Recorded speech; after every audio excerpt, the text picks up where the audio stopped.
there is some discussion we have entered into with one of our partners and friend, United Kingdom, something to do with migration. I know it has caused another confusion, and I want to explain it to you.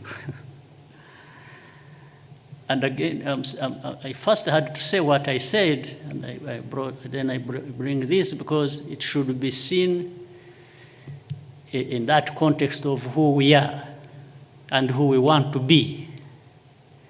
Because I have seen some people say, you know, that United Kingdom gave us money and then they want to dump people here. No. We don't do that kind of thing. we don't buy and sell people. We can't do that, again, because of our core values. But I'll tell you what happened, and so that everyone is clear in their minds. In 2018, if many of you may recollect, I was the chair of the African Union. And during that time, so many stories, you know, many young, maybe some of them old Africans were perishing, dying in big numbers in the Mediterranean, being taken through Libya and to many parts of Europe. And I remember reading a story about a Ghanaian young man, an engineer, who happened to be following this path, and there are people, there are smugglers, they have networks who take people from Africa, different parts, and smuggle them into Europe. And that time they were using Libya because of its statelessness. There was confusion, there was no state in control.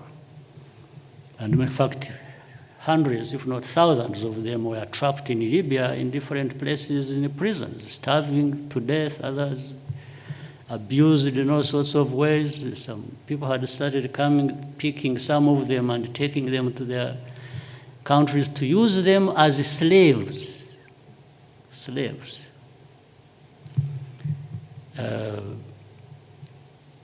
So, and we were somewhere discussing with some of the leaders, and I was telling them, why don't we address this problem? I said, for example, for me, I am not just going to suggest this theoretically that it can work. I want to even provide an example. I said, let's find ways. If we got all these people trapped in Libya who they can't go back to where they came from, they can't move ahead to Europe where they wanted to go.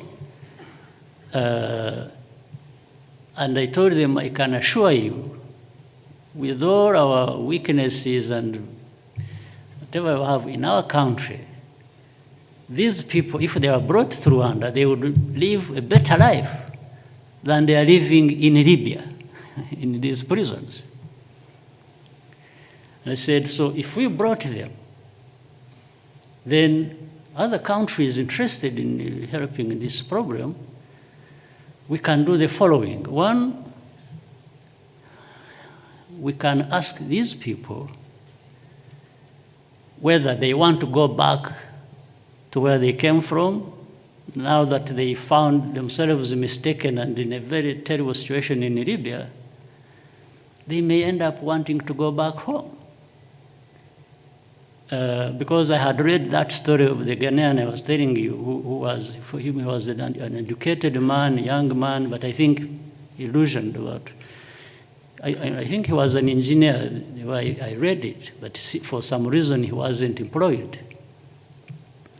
And so the networks that were smuggling people to Europe took him, and when he was in Libya, he got stuck, he found he was not going forward. So he had paid some amount of money which he got from his parents. You remember the story we were talking about, $800 or $900 he had been paying through to these smugglers. And so he started negotiating with the smugglers to take him back, and he would pay the same amount of, again, the same amount of money, which means 1,600 or 1,800. But this time he didn't have it. It would be paid when he got back to Ghana by, I think, his parents. So the smugglers took him back. But this is because he discovered there was no way of continuing to Europe. But even if he had reached Europe, by the way, I'm not sure, maybe what he had in mind he would become or was going to be the case. Maybe he was just going to be the same person as he was in Ghana, even in Europe, wherever he would be. He wasn't going to get that good living. No. But anyway, so agreed, if they arrived here, they could easily be taken back home if they choose to go back home. Second, those European countries that have allowed migrants to come to Europe should come and stably select those they want to take to their countries, and that would be still better than these people being trapped in Libya. Then third, we provided another option.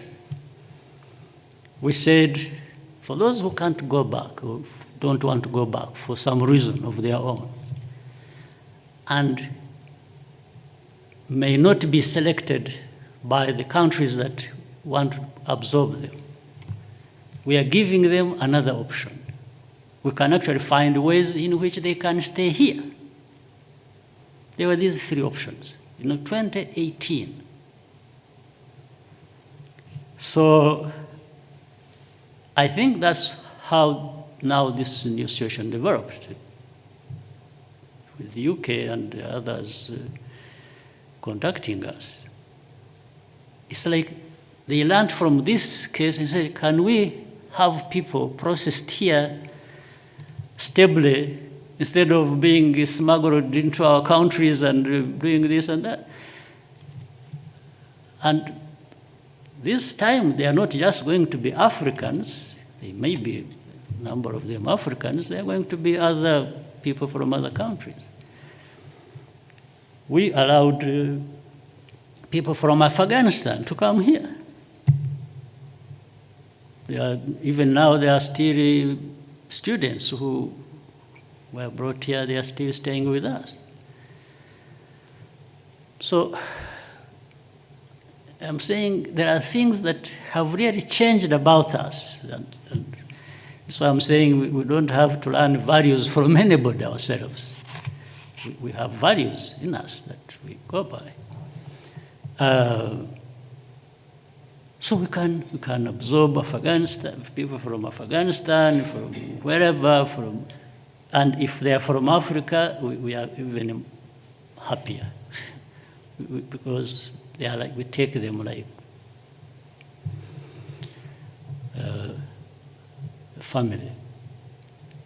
So when the UK approached us, and because of that problem they have, I think they are smuggling people in these countries, left, right, center. And so if we could talk about how to deal with that problem, we are happy to deal with that problem. There is, I understand, Denmark. So there is nothing